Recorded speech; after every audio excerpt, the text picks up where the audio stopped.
Hi, everybody. This is a video to hopefully start to demystify the coma exam. I know it's really intimidating, but if you think about some of the anatomy and so forth, it really does make some sense.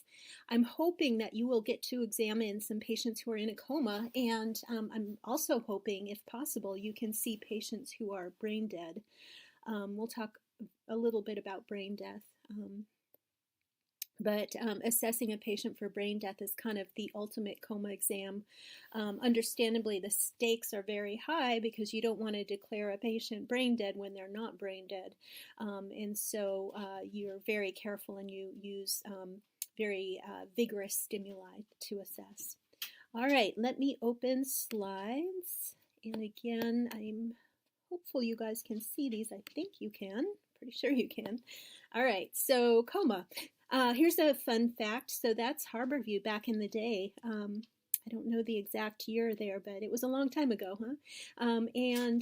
Just a point of history, the coma exam was developed at Harborview in Seattle. So Dr. Plum, Fred Plum, who was a neurologist, both Plum and Posner were neurologists. Dr. Posner's still alive. But Dr. Plum was hired by King County Hospital, as Harborview was known back in the days, and he was the sole neurologist for the hospital. Of course, it wasn't as busy as it is now, but he was in the position of examining a lot of patients who would be brought into the emergency room in a comatose state, and he developed some tricks and kind of a protocol for examining these patients. And Dr. Posner was one of his residents who continued this and helped flesh out this evaluation. Dr. Posner is a neuro-oncologist, I think at Cornell. Some of you may recognize this man, Dr. Kopes, Mike Kopes. Sure hope some of you recognize him. He is a legend, and he's kind of, in some respects, a controversial figure. He was not always so nice to his residents or other people if he thought they were not properly taking care of the patient. Very, very high standards. He ran the emergency room at Harborview. There he is on the right in the radio room. In control as usual. So I put Dr. Kopes here because Dr. Kopes was a resident at Harborview around the same time. He overlapped with Dr. Plum, I believe, and definitely Dr. Posner, and helped advance this learning about coma. So here we go, patient in a coma. It's a little intimidating, and I can remember when I first started to examine patients like this, and it's very scary, right? You think you're going to do something wrong and kill the patient or dislodge something. It's pretty intimidating. In general, there's something that you should remember, and it goes for no matter what you go into and no matter what you're doing. But if you're examining a patient in the ICU, especially a patient hooked up to lots of stuff like this, you want to communicate with your nurse. You don't want to go in and start messing with the patient without letting the nurse know. The nurse is kind of the sentry for the patient, the guard, and they know everything that's going on with the patient, and so you don't want to go in there and start dinking around with the ventilator and the sedation and tubes and so forth without the nurse being aware and possibly helping you. You can examine a patient in a coma, and I'm hoping that after you watch this video and perhaps watch some coma exams of your own, you will feel comfortable examining patients. Now, a coma exam is just like the normal neurologic exam, except it's shorter in some ways in that you can't test some of the modalities that we usually test in the neuro exam. And instead we test, as you maybe know or will soon know, instead we test pretty extensively the cranial nerves in a rather different way than we do in an awake patient. And we'll talk about why that's such an important part of the coma exam. If you do it correctly, you won't hurt the patient, even though, as you'll see, if a patient is in a coma, we rely on pain to assess that patient. And it seems kind of cruel or grisly, but the reason that we need pain to assess these patients is because we are trying to stimulate the reticular activating system. We've talked a couple of times about the reticular activating system and how important it is. It mediates consciousness, and so it's really the key to coma. And so pain is a very salient stimulus for the reticular activating system. So here you go. So we can assess mental status to some degree in these patients. We can assess cranial nerves, of course. Motor and sensory we assess together. And that is because we can't just ask the patient to do certain movements, right? And so we have to give them a painful stimulus to see what their motor response is. And of course, as you can imagine, reflex exam is just like in an awake patient. And then coordination and gait, we're off the hook. We don't assess those. So a little background on the purpose or the historical purpose of the Coma exam back in the days of Dr. Plum, Dr. Posner, Dr. Kopis. Think about it. There were no CTs. There were much less MRIs. And so these patients would be brought into the emergency room in a coma, and you'd have to figure out, based on the exam and some really crude imaging, what to do with that patient. For example, do you call the surgeon to come in and drill a hole in the patient's skull? Or do you admit the patient to a medical team and treat him for a toxidrome? Believe it or not, it wasn't that long ago that the issue wasn't just a matter of sticking the patient in the CT scanner. And you had to make these decisions sometimes very quickly. And so that was really why the exam was developed. And basically, there are two ways. You maybe remember this from foundations if it was covered, but there's two ways that you can become comatose. One is there's a structural lesion, and that structural lesion would be in the brainstem usually, right? It would affect the reticular activating system. So a bleed in the pons, or central pontine myelinolysis, or take your pick. If the reticular activating system was badly enough injured, the patient's in a coma, and that's a structural lesion that may require the help of a surgeon.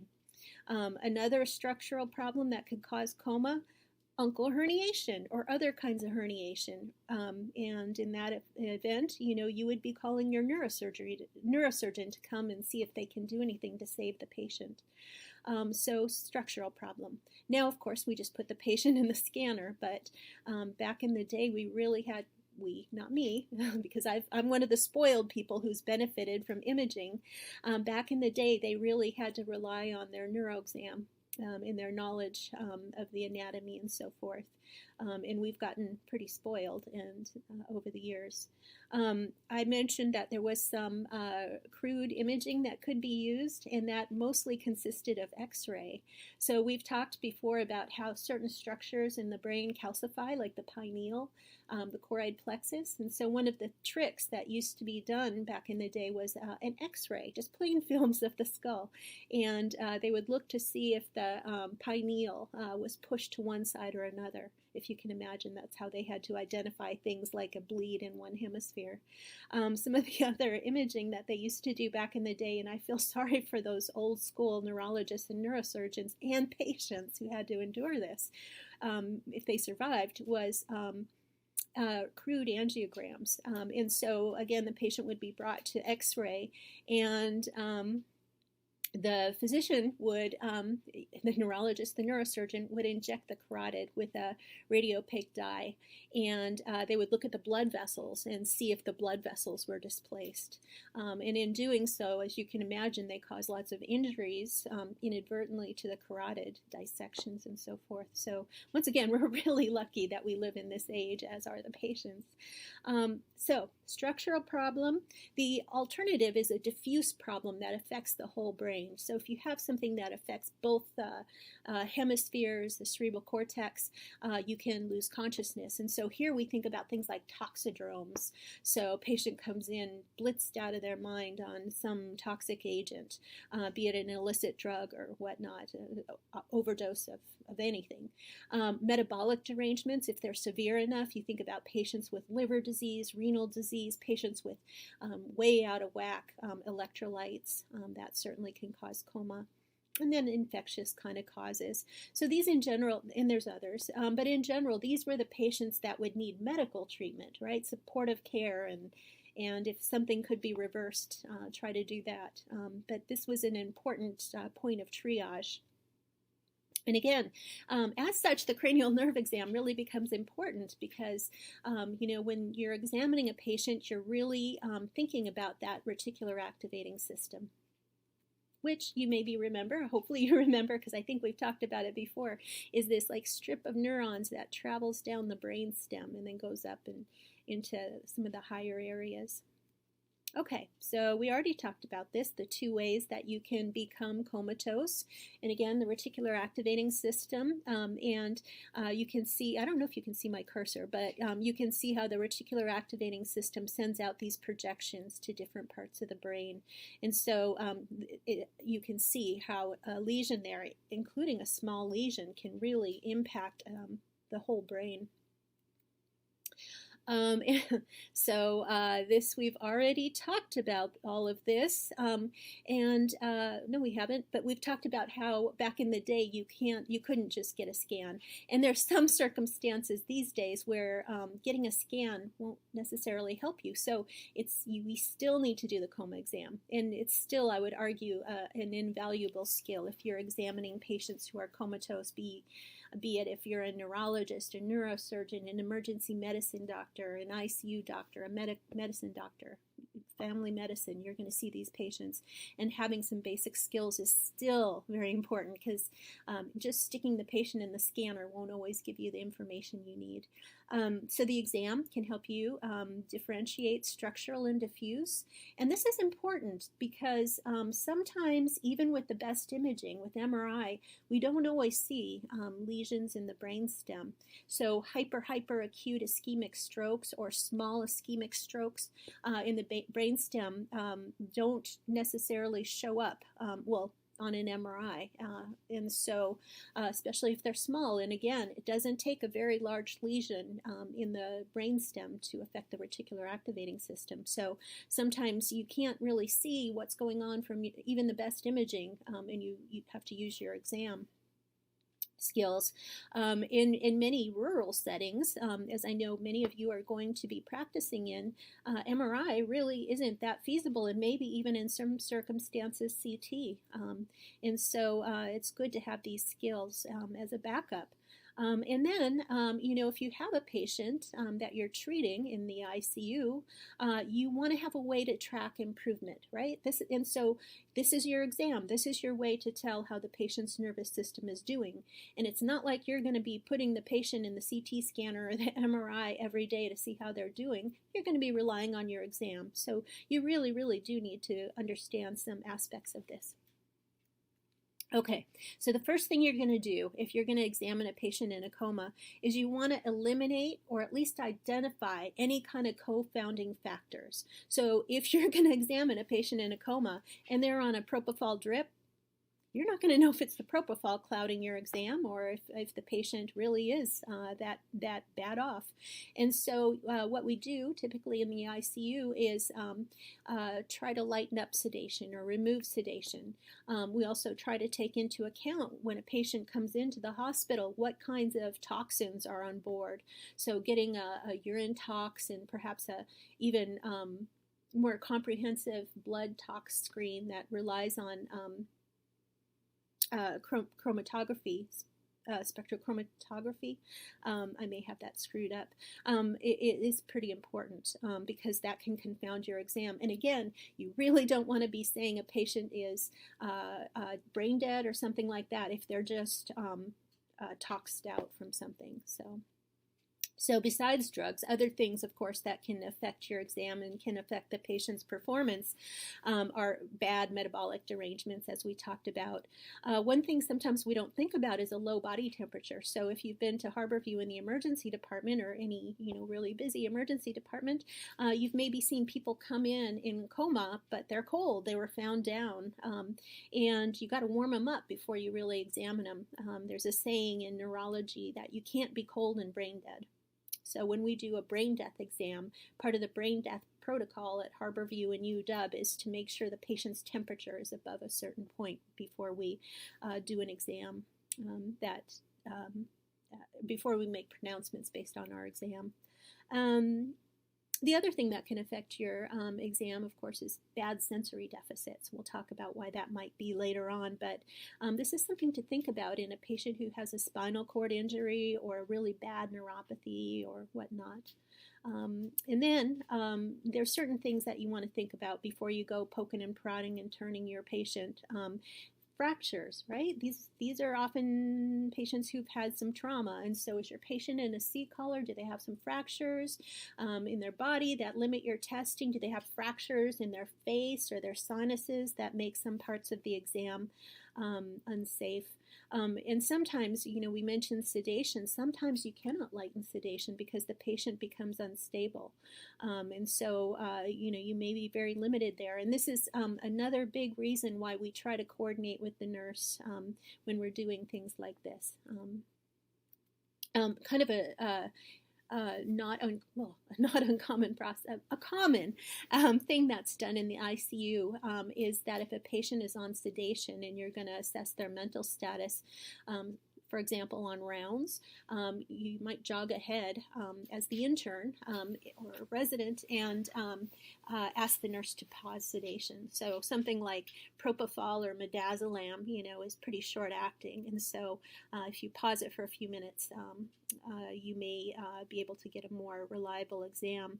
Other sedation, I guess the classic is barbiturates hang around a long time. Barbiturates, we're talking days. And so if you use heavy barbiturates, if you have a patient who's on a pentabarb or a phenobarb drip, you're going to lose your exam for a few days. And so that's why sometimes we put EEG leads on these patients to know what's going on in their brain.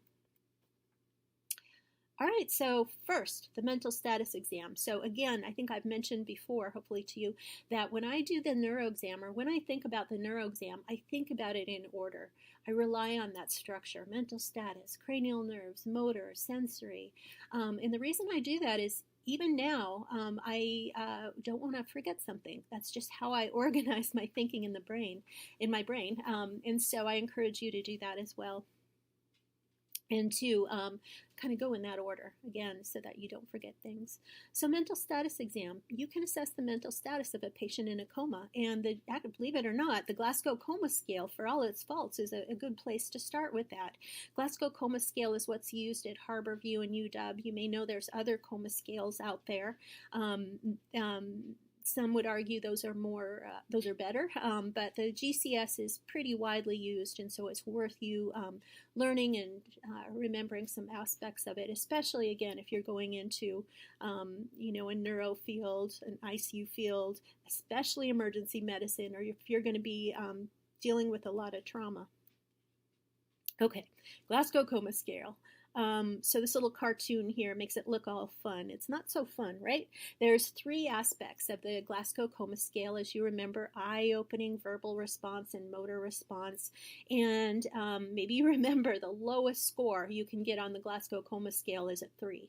1 for each area. I don't know why that is, but you can be dead and get a score of 3 on the Glasgow Coma Scale.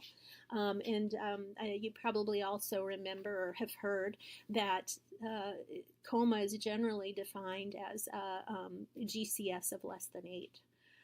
And so we assess these three things, and I would argue you can get a lot of information about mental status just from looking at these. So eye-opening, let's skip this business on the left. But these 3 things, we'll talk about how you assess these.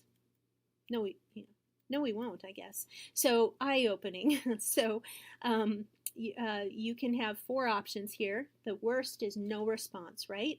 Um, uh, Sorry, I don't like this slide so much now that I look at it. So the best response is you walk in the room and the patient's eyes are open, right? They're watching TV. Great, they get a 4.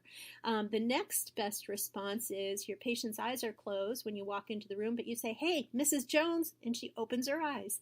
Of course, you may need to use more vigorous sound stimulus, and you may need to get in the patient's face and use your loud voice, your outdoor voice to get a response, but that still is a 3. So, and then to pressure, it says pressure here, but what they mean is pain.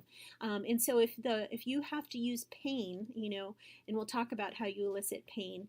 If you have to use pain in order to get the patient to open their eyes, that means that you're really, really having to poke that reticular activating system to get a response, and that's a 2. And then again, the worst is a 1. Verbal response. So the very best is your patient is awake, alert, oriented. You ask them, and they're oriented to where they are, why they're there, blah blah blah. The next best is if they're awake and alert and talking, but they're a little disoriented. So they don't quite know where they are, what happened. And there are a lot of patients in the emergency room at Harborview with a GCS of 14, and it's not unusual to see patients on the ortho service, on the general surgery service who've had some trauma and they got dinged in the head, not badly enough to be on a neuro service, but they do have some cognitive issues that gives them a GCS of 14 for this reason. Now, if the patient is just kind of spitting out words in a way that doesn't make sense, they get a 3. If they're just kind of just making sounds, then they get a 2. Sorry, and then 1 for nothing. Okay, motor response, and I know this one is a little tricky, so we're going to talk about it more later. But if your patient follows commands for you, great, they get a 6. If they're localizing, they get a 5. So what does localizing mean? That means they're aware that there's a stimulus somewhere and they're responding to it. So the classic is you pinch the patient and they pull their arm away, right? Another classic that you see sometimes in the ICU is a patient with a nasogastric tube, and they reach up to pull it out, so they're responding to a stimulus there. So that's localizing. That can be a little hard to differentiate from the next, which is, here it's called normal flexion. I don't like that. It's actually withdrawal. So instead of normal flexion, pretend that says withdrawal. So purposeful withdrawal. So purposeful withdrawal, again, means that you pinch the patient's arm and they withdraw, but it's not as sophisticated as localization. So localization, and this gets tricky. So localization is more complex. So the limb may cross the midline as it moves away from the stimulus. It may be more complex, whereas withdrawal response may be more stereotyped. And so you pinch on the right, on the left, and that you get the same response. And in fact, if you pinch the patient, they may also respond toward the adverse stimulus. Some definitions of withdrawal, again, mandate that it not cross midline. So basically, in general, the more stereotyped the response, the less points, the poorer the exam, and the more complex the response, the more points they get. But this can get kind of confusing, and sometimes it's hard to tell, is this purposeful, is this localization, or is this withdrawal?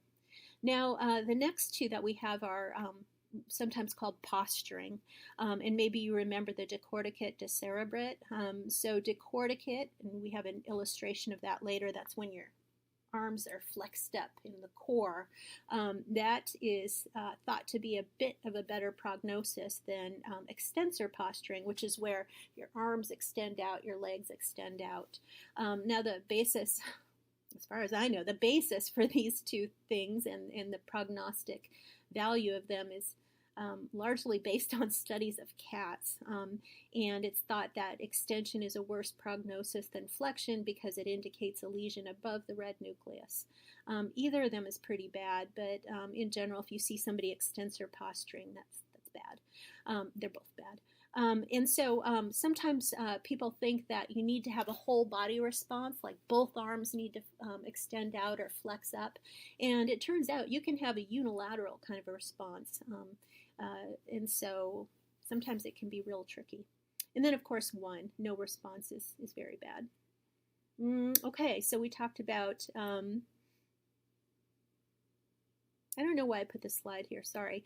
We talked about the motor exam. The reflex exam is the same. I have a slide about this later, so I apologize. But the reflex exam is the same as an awake patient. So you're going to test the deep tendon reflexes, just like you would in an awake patient. And then you're going to pay perhaps more attention than you might ordinarily to the pathological reflexes, like the Babinski response, snout, palmamental, all of those kind of things, perhaps, because those reflexes can indicate damage to some of the descending fibers that are inhibitory, that travel with the corticospinal tract.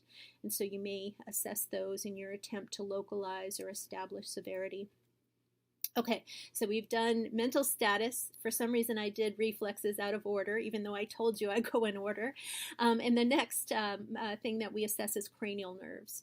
And again, with cranial nerves, I like to go in order because it helps me just organize my exam and try to not forget something. So I recommend that you try to do that too. Some people like to do a head-to-toe neurologic exam.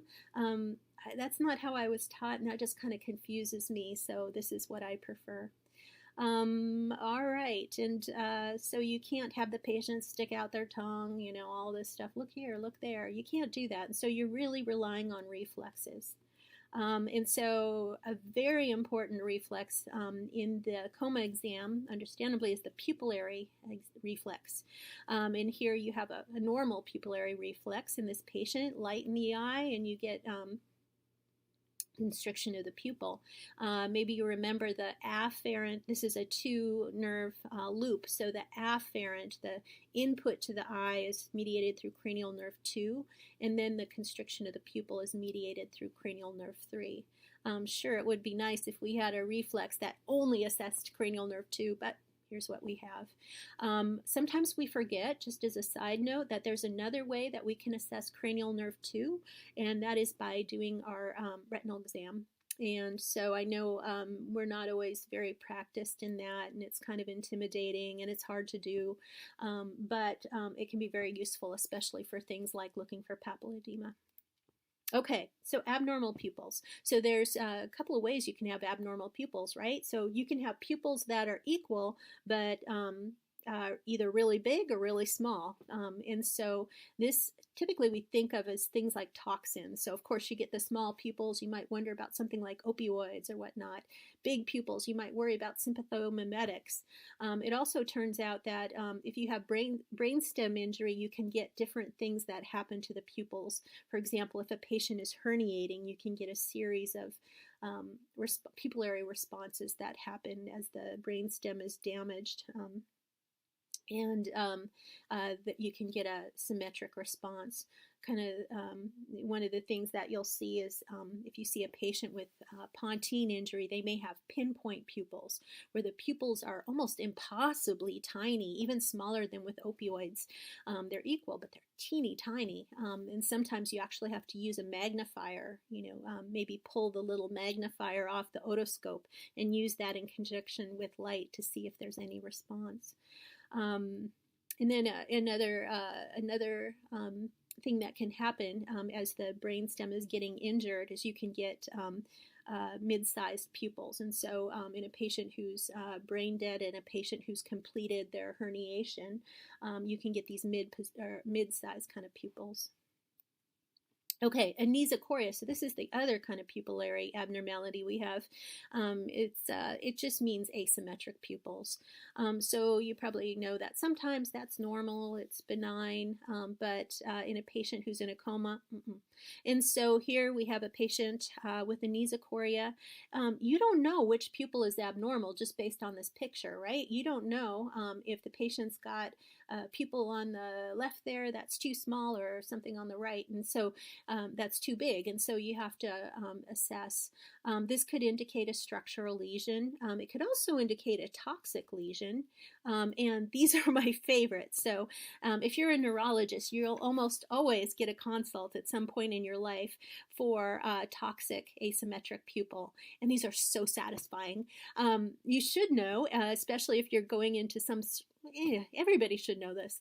Scopolamine patches actually can cause asymmetric pupils. So even if you're really careful with them, apparently somehow you can get the scopolamine on your finger, and that can get on your eye, and it really doesn't take much for that to affect the pupil. So this is kind of a classic, a post-operative patient with a scopolamine patch who presents with an asymmetric pupil. You may still image, right, because you don't want to miss one of the really frightening reasons for anesiochoria, but it's very satisfying to just say it's the scopolamine patch. Likewise, in the ICU, you can get called for a patient who's got asymmetric pupils, and it turns out it's due to ipratropium nebulizers. Maybe you've been in the ICU and you've seen some of the things that happen. You know, you can see a patient who's maybe thrashing around while they're getting nebulizers, and they've got nebulizers pointing right into one eye. And that can, of course, give you asymmetric pupils. And again, you may choose to do more assessment, but it may just be the medication. So pay attention if you have a patient with anesiochoria. Think about these things. Sometimes it can be an intraocular problem, not a neuro problem at all. Horner syndrome, we've talked about in study guide 1, so you get the smaller pupil. It could be a relative afferent pupillary defect. When we talk about demyelinating diseases, we'll talk about optic neuritis, and you can get this Argyll-Robinson pupil that maybe you remember. The most worrisome thing that you don't want to miss is a third nerve palsy. So you can have I think we've talked by now about a partial or a total third nerve palsy. Third nerve palsy could be due to a compressive lesion in the region of the third nerve. So uncal herniation. So this is the patient who's in a coma. They've got a hemiparesis on one side and a pupillary dilation on the other side, maybe with a ptosis and down and out pupil. That's bad, right? You need to identify that right away. Sometimes maybe you remember certain brain aneurysms, especially like the PCOM, can give you an asymmetric pupil. Usually not acutely, but sometimes acutely.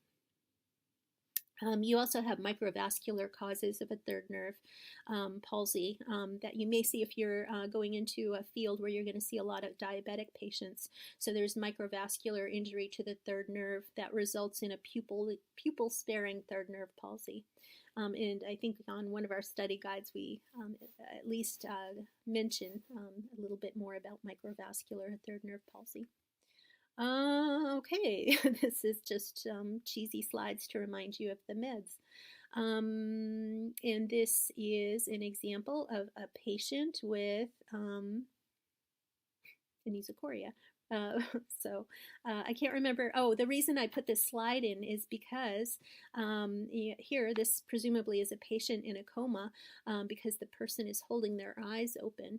But one of the things that, again, you may see with a patient with a third nerve palsy, who knows if that's a third nerve palsy there on the left, but it can happen in conjunction with a ptosis. So if you're having to open one eye and you've got a blown pupil over there, a large pupil, really wonder about a third nerve injury.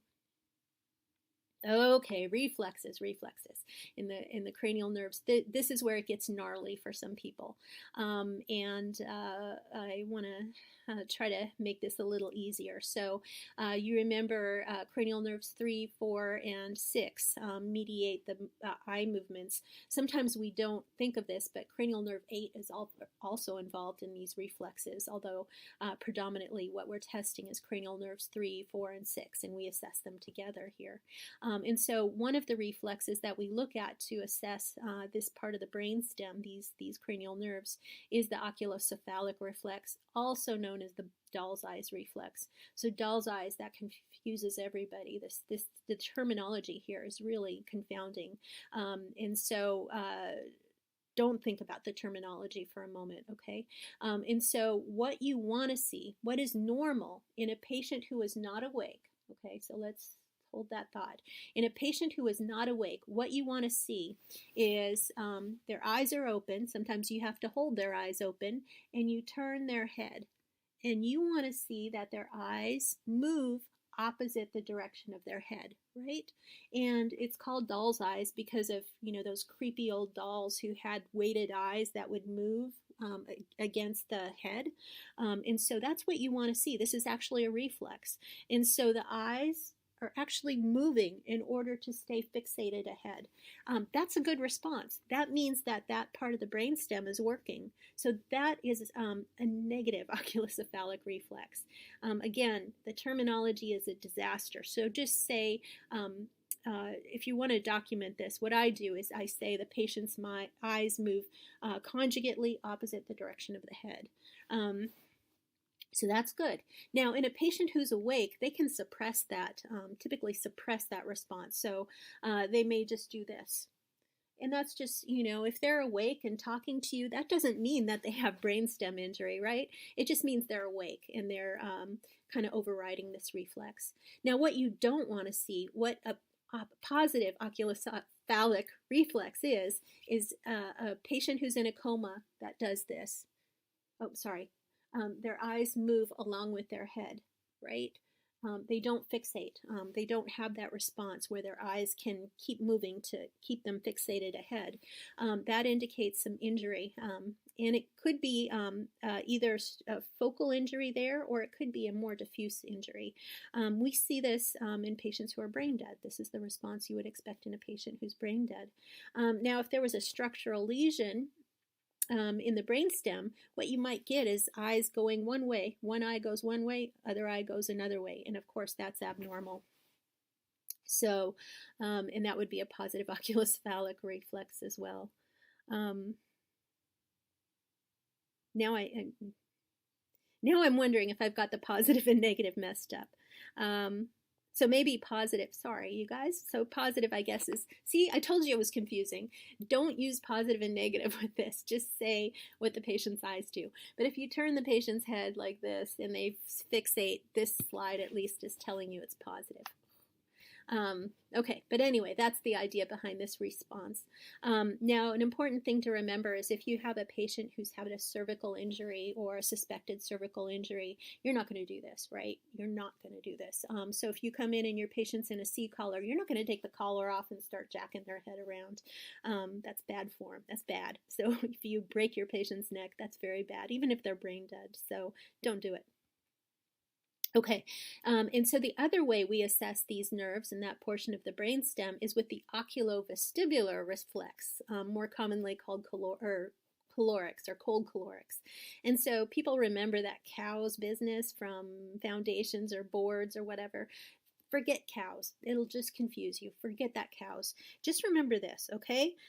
So the idea here is that you're trying to set up this convection wave in one of the ears that causes the eyes to move, okay? And so this is the normal response. This is something that you would never do in an awake patient. It's incredibly uncomfortable if you're awake. Sometimes maybe you've heard this is done to see if there's malingering, and the reason is because it's so uncomfortable.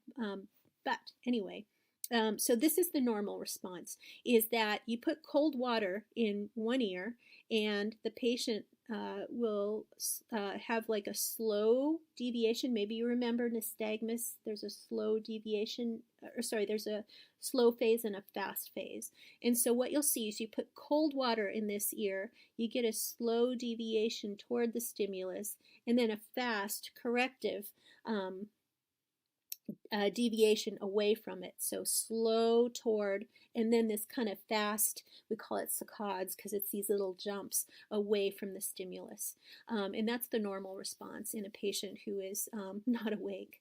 Now, a good way to remember this, Eric Krauss taught us when I did the neurology clerkship many years ago, and it's always stuck with me, is, okay, you're driving along, your friend is in the passenger seat, but you're driving, your friend is kind of a jackass, and they start injecting ice cold water in your right ear. And so you're going to have, let me back up for a moment, nystagmus, slow phase, fast phase. Slow phase is the dumb phase. It's subcortical.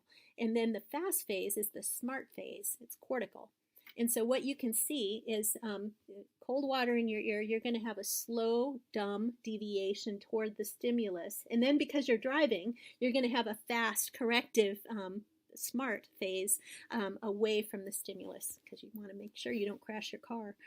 So that's a normal response. Of course, since you're awake, you would probably punch the person, but anyway, that's the response.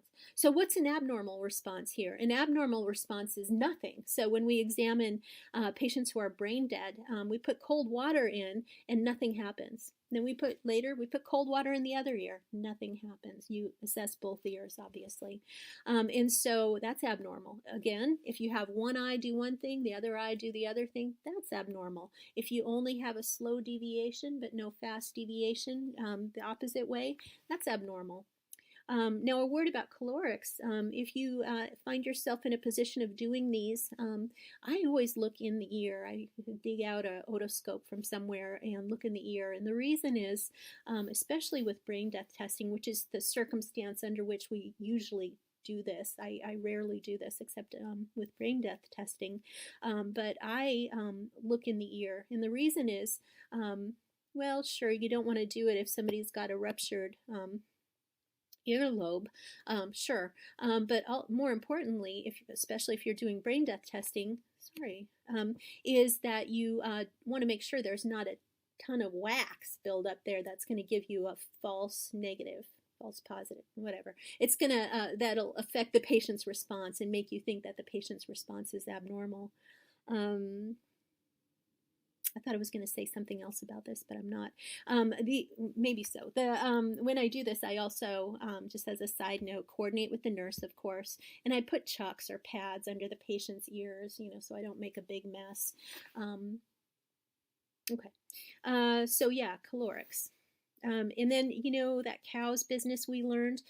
So what that means is cold opposite, warm same.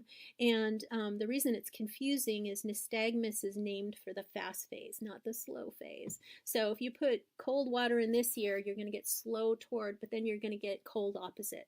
And the opposite with warm water. I have never done calorics with warm water. We don't do it for the brain death testing. I think they maybe do it in vestibular clinics. If you're going into ENT or something like that, they may use warm air or something like that, but I've never used it. So I ignore the cows. Oof. Okay, cranial nerve 5, okay? Cranial nerve 5. So we have a few different reflexes that can help us assess cranial nerve 5, trigeminal, in the pons. You remember that's in the pons. And so one is corneal reflex. Now, corneal reflex, the afferent is cranial nerve 5. The efferent response, the blink and the tearing and all of that is facial nerve, cranial nerve 7. This patient is awake, wearing mascara. They look great. I would never do a corneal reflex on an awake patient. One is because you can get the same information from just doing your regular neuroexam, and two, you don't want to be scratching up that cornea. So this is kind of a stupid slide. If you are examining a patient doing corneals, for example, if you're in the ICU or something and you're kind of just doing a daily coma exam or something on a patient who's sedated, whatever. Sometimes it's nice to use saline instead. And so you get one of those saline flush things and just kind of drip a little saline in the eye and see if you get a response. And that's good because then you're not scratching up the cornea. Now, if you're doing a brain death exam where the stakes are really high, you're going to get a swab like this, and you're going to go in and you're going to kind of poke around the sclera iris border there, and you're going to be pretty vigorous because you don't want to get a false response. Okay, another cranial nerve 5 reflex that is also afferent 5 and efferent 7 is, I think it's called the sternudatory reflex. I'm not sure, but sternudatory reflex actually is the sneeze reflex. And then there's a way you can kind of assess the similar response in a comatose patient. This kiddo's obviously not comatose, right? And so again, I would not do this in a awake patient. So what you do is you take a Q-tip, one of those Q-tips that they have in the ICU, and you stick it in the nares. And it's a pretty obnoxious stimulus. And you look to see if the patient grimaces, and you look to see if the grimace is unilateral or bilateral. And that can give you some useful information. Of course, it might be tricky to sort out, is it due to injury to the cranial nerve 5 or 7, but it can give you some useful information about those nerves in that part of the brainstem. I do not do it in patients who have certain, again, trauma patients. You want to make sure there's no facial fractures or frontal sinus, because, again, it's very poor form to stick a Q-tip in your patient's brain. So you should know about these kind of things before you start doing these parts of the exam. All right, so this is just an incidental note. On Study Guide 1, we talk about the stapedius and how it can be affected, of course, when there's a facial nerve injury, because it's innervated by the 7th nerve, facial nerve. And so sometimes you can see this in patients who've had a 7th nerve injury, like a Bell's palsy or something. So the loud sound, is picked up by cranial nerve 8, and the stapedius in the middle ear, which is one of the ossicles, one of the chain of the three bones that connect the tympanic membrane to the inner ear, the oval window that goes onto the inner ear. And what happens is this stapedius contracts to kind of tighten the drum so that it attenuates the sound and that protects the ear. So, if you see a patient with Bell's palsy and they complain about, ooh, sounds are so loud, this may be why. We don't test this on comatose patients. Okay, 8th nerve, I just throw in here to show you that you can test a lot of things without a patient being conscious. Now, brainstem auditory evoked responses, I very rarely use those. I think I've assessed or ordered them just a couple of times as a neurologist, and we don't make it part of the brain death exam. It's not part of the brain death exam. It's used, if you're going into peds, you know that it's used to assess hearing in babies who can't really follow, they're too young to do hearing testing.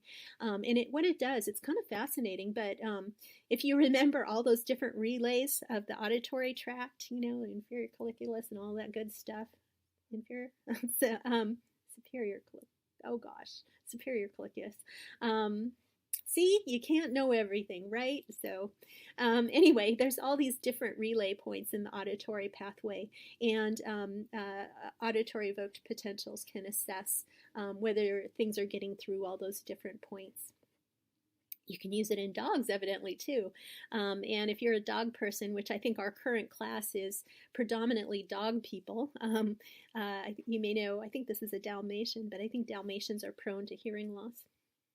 Okay, we made it this far. So now the lower cranial nerves, and lower cranial nerves essentially 9 and 10, which is down in the medulla. You remember that? And so the ways to assess that are gag and cough and seeing if your patient is overbreathing.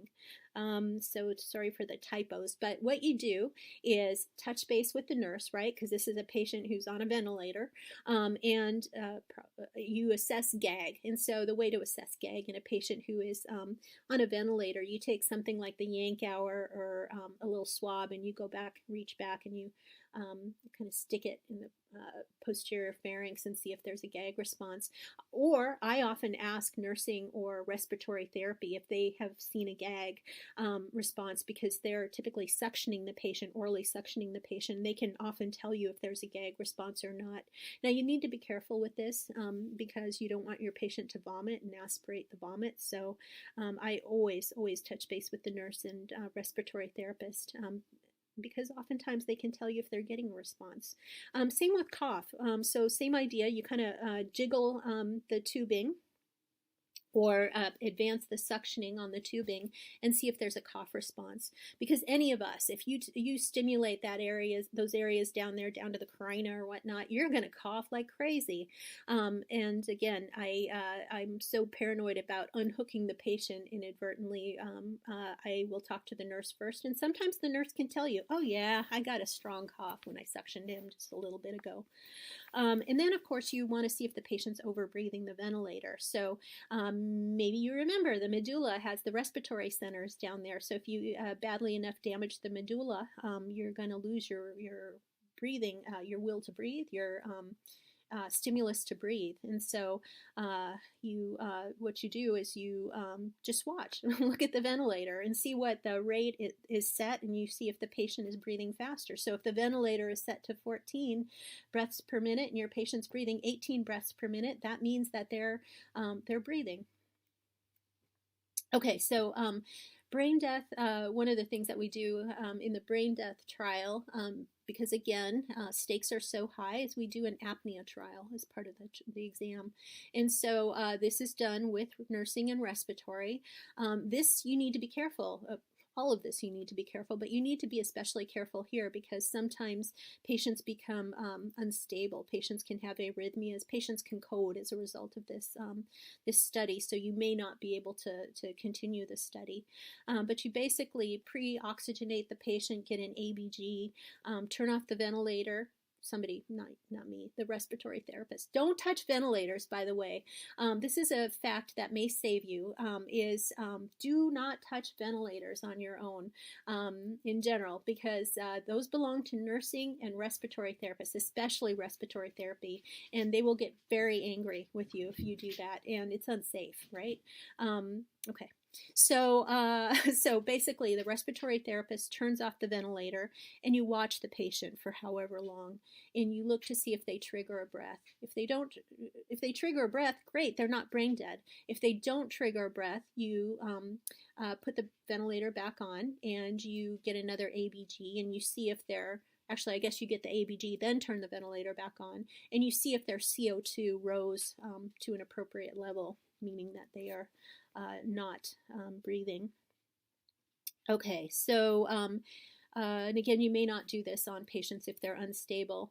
And on the brain death testing, if there's a portion of the exam we can't do because there's a fracture or the patient has a spinal cord injury or they are too unstable for apnea testing, what we do is we get a confirmatory test that can establish brain death. There's a variety of those, and we can talk about it if you're interested.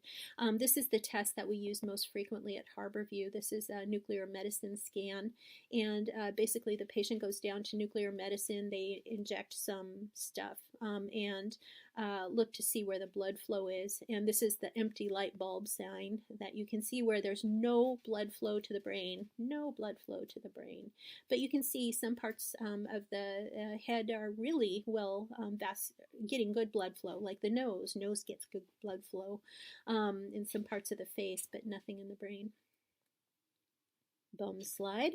All right, so the motor and sensory evaluation. We're chugging along with our neuro exam, and motor and sensory we have to assess together, and that's because our patient can't follow commands, right? And so what you do is you deliver a painful stimulus, and you look to see what the patient does in response to that. And again, the reason we use pain is because it's very salient. It's very we're trying to activate the reticular activating system. And so, yeah, and you should elicit both central and peripheral pain. We'll talk about that. So, so we looked at this before. So responses to pain, this is just like the GCS. This is the GCS. And so, and again, the less stereotyped, the more purposeful, the more complex the response, the better for your patient. Okay. So central pain, ways to elicit central pain. Sorry again for the typos. I obviously need to be more careful with my slides. But central pain, this is one way to do it. This is a very popular way to do it. I don't like this way. Sternal rub. You take your knuckles and you rub them along the sternum really hard. I don't like this. I just don't like this. And one reason is because it's hard to make that really painful enough, but also it can really, I don't know, you may see patients in the ICU who are all bruised up here, especially if they're coagulopathic. This poor guy on the left got like an ulcer from being sternal rubbed so much. And so you want to avoid things that can hurt the patient or be upsetting to the family.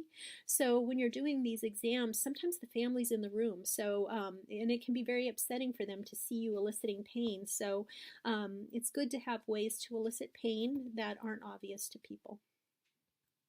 Um, okay, so I love this. This is good. The trapezius pinch. This is a good one. I think this is, if you watch the old school Star Trek, I think this is what the Vulcan death pinch or something like that. But you squeeze the trapezius. You can try it on yourself. It's incredibly painful. The slide on the left, again, you don't do this to an awake patient. I don't know why that guy's smiling, but you do this to a patient who's in a coma, and it's a really salient stimulus. Other things that are used, and again, this is one that you can do that's pretty, is not going to freak the family out. They may just think, especially if the patient's in, if you're kind of being sneaky like that, they won't realize that you're eliciting pain. And you just don't want to upset the family. That's the reason we try to be subtle with these things. Other things you can do, you can push up here on the supraorbital nerve. You can try that on yourself. It's really unpleasant. And you can do TMJ pressure. Sometimes I do this, and if you try it on yourself, it's really uncomfortable. Again, you're not going to do these things if your patient has a facial fracture of a certain kind. And then peripheral pain. So peripheral pain, this is where you take something like your reflex hammer, a pen, whatnot, and you crunch the fingers and the toes, so you get all extremities, right? You don't just get one side. You want to test both sides and all limbs. Even though it says the way to do it on the left there is incorrect, I do that a lot. But I'm going to try more often doing it the way they do on the left. Sorry, I think I've got my right-left mixed up. Okay, posturing. So, back to the motor exam, these are the postures. So again, the decorticate and the decerebrate. You can see in both of them, the legs are plantar flexed. And so this is the standard kind of thing that you see, very stereotyped, right? And again, this is due to a disruption of those inhibitory fibers, indicative of very severe brain injury. People can, again, posture just on one side or the other. And so you can have somebody that extends on one side. And sometimes we get people who flex on one side and extend on the other. So you just describe what you see. And this posturing can happen in response to a stimulus, right? And so painful stimulus, so sometimes you give a central noxious stimulus and the patient goes right into that. Sometimes they'll do this in response to other stimuli like suctioning or whatnot. And it's so stereotyped. Oh, that is the end. And so the coma exam, I hope I've made it a little more interesting and a little less scary. It's a tool that if you're going to be examining a lot of patients with neuro problems, especially severe neuro problems, is worth getting comfortable with, getting familiar and comfortable with. And that is it. All right. Oh, 1 hour. Sorry, you guys.